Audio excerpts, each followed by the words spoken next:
Hello সবাইকে, কেমন আছো সবাই? আশা করি সবাই ভীষণ ভালো আছো। আমিও খুব ভালো আছি। আজকে তোমাদের সাথে একটা দারুণ রেসিপি শেয়ার করছি। চৈত্র সংক্রান্তির দিন কিন্তু অনেকের মধ্যেই পাঁচন রান্নার নিয়মটি আছে। আবার অনেকে কিন্তু এই পাঁচন জিনিসটা কি জানেই না, বা কীভাবে রান্না করতে হয় তারা কিন্তু জানে না। তাদের জন্যই আজকে আমার এই ভিডিওটা। তো প্রথমেই আমি দেখো এখানে অনেক রকমের সবজি নিয়ে নেওয়া হয়েছে। এরপর কড়াইতে কিছুটা জল দিয়ে শক্ত সবজি যেগুলো, যেমন এখানে এঁচোড় দেওয়া হলো, আর এখানে যতটা পরিমাণ সবজি দেওয়া যায় দিলে ভালো হয়। আর তোমরা তোমাদের পছন্দ মতন কিন্তু সবজি এখানে অ্যাড করতে পারো।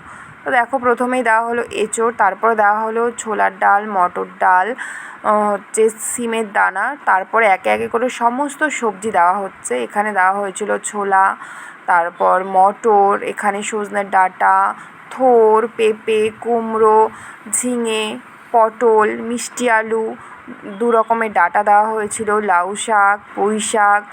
যত রকমের সবজি দেওয়া যায় তত কিন্তু খেতে ভালো লাগে। তোমাদের আরও যদি কিছু সবজি ভালো লেগে থাকে তাহলে তোমরা আরও কিছু এর মধ্যে অ্যাড করতেই পারো। এরপর দেখো লাস্টে দেওয়া হলো মুগ ডালটা, তারপরে এখানে দেওয়া হলো জিরে, কাঁচা লঙ্কা, আদার পেস্টটা এই সবজির মধ্যে দিয়ে দেওয়া হলো। তারপর খানিকটা নাড়িয়ে চাড়িয়ে এই সবজিগুলো কিন্তু সেদ্ধ হয়ে গেলেই নামিয়ে রাখতে হবে। এরপর কড়াইতে বেশ খানিকটা তেল দেওয়া হলো, তার মধ্যে দেওয়া হলো 5 ফোড়ন, শুকনো লঙ্কা, তেজপাতা ফোড়ন। এরপর সমস্ত সবজিগুলো দিয়ে আবার ভালো করে নাড়িয়ে চাড়িয়ে নেওয়া হলো। তারপরে দেওয়া হলো,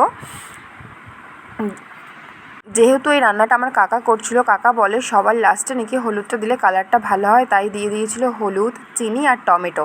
আর সবার লাস্টে দিয়েছিল ভাজা মশলা আর গরম মশলা। তো দেখো রেডি হয়ে গেল আমাদের পাঁচন। যারা এখনও এটা বাড়িতে ট্রাই করে দেখোনি তারা কিন্তু আমার এই ভিডিওটা দেখে অবশ্যই একবার বাড়িতে বানিয়ে খেয়ে দেখতেই পারো।